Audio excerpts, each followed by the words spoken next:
سب سے بڑا سوال جو ہے وہ یہ ہے کہ وزیر خزانہ کون ہوگا، the most important وہ، اور اس کے اندر سب سے بڑا سوال ہے کیا اسحاق ڈار صاحب ہوں گے؟ سوال میں ایک اور سوال، کیونکہ سب سے بڑا سوال یہی ہے نا اس وقت. اور پہلے یہ تاثر دیا گیا تھا کہ جناب کیونکہ پی ڈی ایم 1 کے اندر جو سارا ملبہ ہے وہ سارا معاملات، وہ میں نہیں کہہ رہا، وہ مفتاح اسماعیل، شاہد خاقان عباسی، محمد زبیر، وہ تمام جن کے اپنے لوگ جو ان کو ڈیفینڈ کرتے تھے وہ کہتے ہیں کہ جناب خرابی وہاں سے شروع ہوئی جس دن مفتاح اسماعیل کو ہٹا کے اسحاق ڈار کو لایا گیا. آئی ایم ایف سے بھی ناراضگی ہوئی، ہمارا ڈالر بھی جو ہے، کل نواز شریف صاحب باہدہ کہہ رہے تھے کہ دیکھیں نا کس کے دور میں 200-250 کا ڈالر چلا گیا، تو پتہ نہیں، ان کو پتہ نہیں ہے کہ 180 پہ ملا تھا، 200-250 اسحاق ڈار کے دور میں گیا. وہ تباہی ان کے دور میں. سو یہ پہلے یہ تاثر دیا گیا تھا کہ اسحاق ڈار جو ہیں وہ نہیں ہوں گے وزیر خزانہ. مگر آج میں عرفان صدیقی صاحب نے غالباً کہا ہے کہ نہیں جناب وہی ہمارے وزیر خزانہ ہوں گے. اب پتہ نہیں انہوں نے اپنے اچھے تعلقات کرنے کے لیے ڈار صاحب کو کہا ہے، یا اگر یہ ہے تو پھر ایک بہت بڑا مسئلہ آ جائے گا کہ وہ مذاق کیا جا رہا تھا، محمد مالک صاحب کو بھی سن رہا تھا، انہوں نے کہا جی وہ فائنانس منسٹر بناتے ہیں تو وہ آئی ایم ایف والے ناراض ہوتے ہیں. تو انہوں نے کہا اگر کل کو ان کو وزیر خارجہ بنا دیا تو آدھے ملک کو، آدھی دنیا کو ناراض کر لیں گے. تو میں تو ڈرا ہوا تھا کہ اگر غلطی سے ان کو وزیر ڈیفنس منسٹر لگا دیا تو ادھر نہ لڑائی کریں، بڑی مہربانی ہے کہ جو ہے نا ایک آدھی جگہ. سو یہ کہاں سے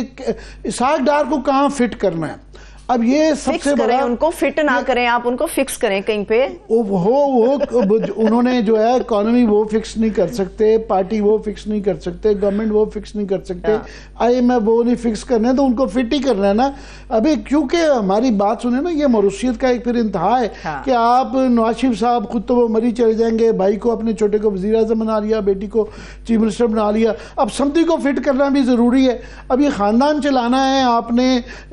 اپنے رشتہ داری پوری کرنی ہے کہ ملک کے تقاضے پورے کرنے ہیں. یہ پچھلے 30-35 سال سے جو پاکستان کی اکانومی کا ہوا ہے، ہم جو ڈرٹ ٹریپ میں پھنسے ہیں، جو یہ تمام وہ انفراسٹرکچر کے جو پروجیکٹ ہیں، وہ میں بار بار کہتا رہتا ہوں، کنفیشنز آف اے ہٹ مین وہ ایک ڈاکیومنٹری بھی ہے، وہ کتاب بھی ہے کہ انفراسٹرکچر کے پروجیکٹ لیٹن امریکہ میں وہ بتاتے ہیں کہ جی ہمیں دیے جاتے تھے کہ اس ملک کا ستیہ ناش، رشوت دی جاتی تھی اور وہ برجز اور بڑے بڑی سڑکیں بناتے تھے اور وہ قرضے نہیں باتے تھے، ڈرٹ ٹریپ میں ملک آ جاتے تھے، پھر وہاں اپنی مرضی سے کان مروڑ کے اس ملک سے جو مرضی کروا لیتے تھے. ہم اس کلاسیکل ڈیٹ ٹریٹ کے اندر حصہ بنائے گئے ہیں اور وہ کلاسیکل لوگ بھول جاتے ہیں کہ کل نواز شریف صاحب فرما رہے تھے کہ 1990 سے یہ ہم نے انقلاب سڑکوں کا جال بچانا شروع کیا. اور بھائی ایگزیکٹلی وہیں سے خرابی شروع ہوئی. اور میں نہیں کہہ رہا، یہ مفتاح اسماعیل صاحب کہہ رہے ہیں کہ وہ ایک غلط ترجیحات تھیں. آپ مینوفیکچرنگ سیکٹر میں لگاتے، آپ ایکسپورٹ سیکٹر میں لگاتے، آپ ان سڑکوں کا کیا کرنا ہے جس کو آپ نے صرف مزے لینے ہیں، لیٹ لیں. امیر لوگ جو ہے وہ 1100 لاہور سے اسلام آباد کا ٹول ٹیکس دے سکتا ہے، غریب لوگ تو بیچارہ آدمی جی ٹی روڈ پہ جاتا ہے، وہ جی ٹی روڈ سے وہ ٹول ٹیکس نہیں دے سکتا. وہ جو راستے میں بڑے بڑے سٹاپ اوور سبسڈی سینٹر کھلے ہوئے ہیں، وہاں پہ بیچارے وہ سائڈ پہ جو لاری اڈے والی بسیں کھڑی ہوتی ہیں، وہ لیٹ کے لیے وہ بڑے بڑے جو چونچلے ہیں. سو پوائنٹ یہ ہے کہ آپ وہ جو سڑکوں والا ہے، میں ایک اور ذکر کر دوں کہ یہ سارا پینما ورسز وہ کرتے ہیں. ایک کیریکٹر تھا جس کا نام تھا احتساب الرحمان، ان کو کہا جاتا تھا، سیف الرحمان ان کا غالباً نام تھا. یہ پینما کے اندر ان کا نام کسی نے تفتیش نہیں کی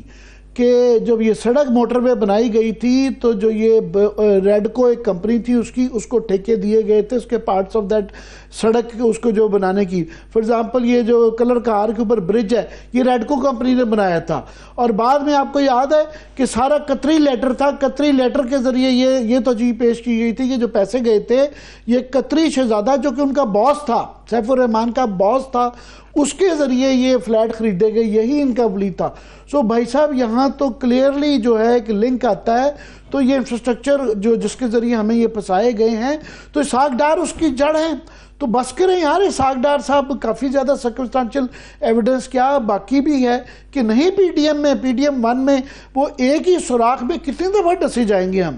خدا کے لیے عرفان صدیقی صاحب آئی ہوپ کہ بس وہ مذاق کر رہے تھے یا وہ کیا جا رہا تھا, لوگوں کو نہیں نظر آ رہا کہ وہی پی ڈی ایم 1 سے ہم ڈسے گئے ہیں, اور دوبارہ پی ڈی ایم 2 میں بھی اگر وہی شہباز شریف, وہی اسحاق ڈار اور زیادہ مشکل حالات میں کرنا ہے تو پتہ نہیں وہ ان کے اوپر تو ٹھیک ہے, ہم ساری دنیا کہہ رہی ہے کہ نہیں ان کو ایم آئی پہ لیٹر لکھنا چاہیے تھا, مگر یہ جو آپ کرنے جا رہے ہیں یہ کیا ہے, یہ کیا ہے, یہ کیا ہے. ہاں بالکل ایسی ہے. اچھا میں ایک خبر بھی پڑھ رہی تھی, عامر صاحب سینٹ چیئرمین کی طرف جاتے ہیں, خبر یہ تھی غالب امکان ہے کہ نواز شریف صاحب جو ہیں وہ نون لیگ کی صدارت واپس لے لیں گے, دوبارہ سے وہ صدر بننے جا رہے ہیں. نہیں وہ بنے یا نہ بنے, ظاہر ہے وہ قائد نون لیگ کے ہیں, وہ کرتا دھرتا وہی ہیں, ڈیسیجن میکنگ ظاہر ہے ان کی ہی ہے, فیصلے ان کی, اسی لیے اسحاق ڈار کو لایا جا رہا ہے نا کہ شہباز شریف صاحب کے اوپر بھی تو مانیٹر بٹھانا ہے نا, تو کہ جناب یہ چیک کرنا ہے. تو گورنمنٹ پیچھے سے انہوں نے قربانی دے دی کہ وہ پرائم منسٹر نہیں بنے,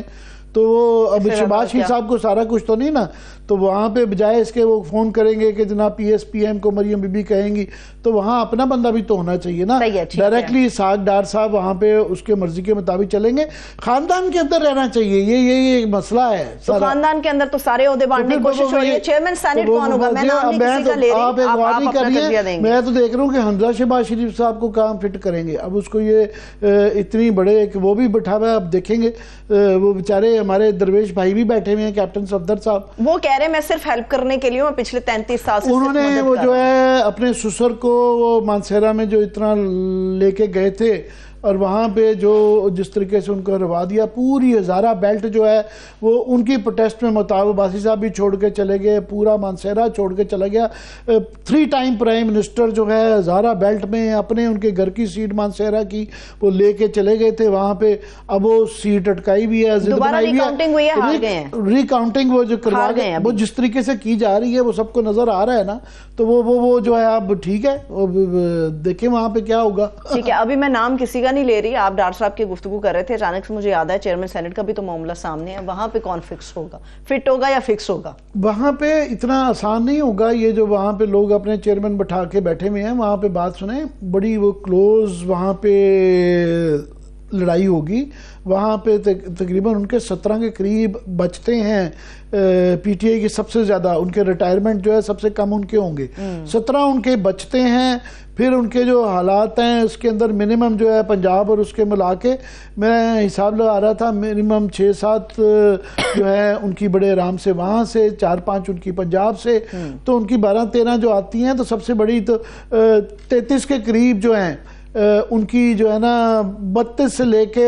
آپ کر لیں 35 کے درمیان ان کی سینٹ کی ان کی سیٹیں ہوں گی. وہاں ایم کیو ایم ایک پلیئر ہے, وہاں جے یو آئی پلیئر ہے, وہاں پشتون نیشنلسٹ ہیں جو کہ بڑے ناراض بیٹھے ہوئے ہیں. یاد رہے کہ اس وقت بلوچستان کے اندر سچویشن گمبھیر ہے, کیونکہ پختون نیشنلسٹ بھی آؤٹ ہو گئے ہیں. محمود خان اچکزئی جو ہے وہ ٹوٹلی انہوں نے نیزے نکالے ہوئے ہیں, وہ آؤٹ ہو گئی ہے ان کی پارٹی, وہ ناراض بیٹھے ہوئے ہیں, سڑکوں پہ بیٹھے ہوئے ہیں. ادھر سے اے این پی ٹوٹلی فارغ ہو گئی ہے, وہ آؤٹ ہیں.